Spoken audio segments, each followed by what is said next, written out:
Two villages. There was a pond between two different villages, whose water was very clean and sweet. Both villages were named Vijayanagar and Songrampur. The people of the village used to come to drink water from it sometimes because they too had their own pond in the village.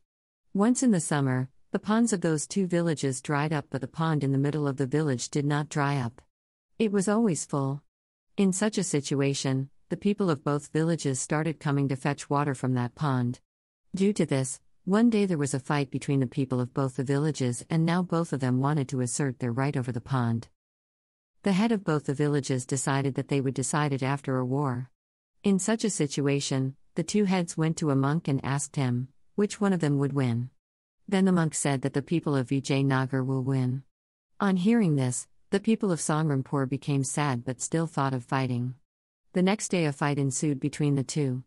The people of Vijayanagar were not fighting properly because the monk had said that they would win.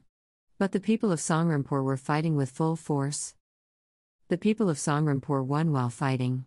All the people were surprised to see that the monk had said that the people of Vijayanagar would win. But in contrast, the people of Songrampur won. Then the people of both the villages went to the monk and asked him the reason for this. Then the monk said, "I did not know which of you two is going to win. I just said that the people of Vijayanagar will win." In the battle, the people of Vijayanagar did not think it necessary to fight properly. They were fighting the war comfortably thinking that they would win, but this overconfidence was drowned them. That is why never have confidence. This story tells us that we should be overconfident. This story also tells us that one should not run away with the fear of defeat. Knowing the truth, we should face the trouble firmly.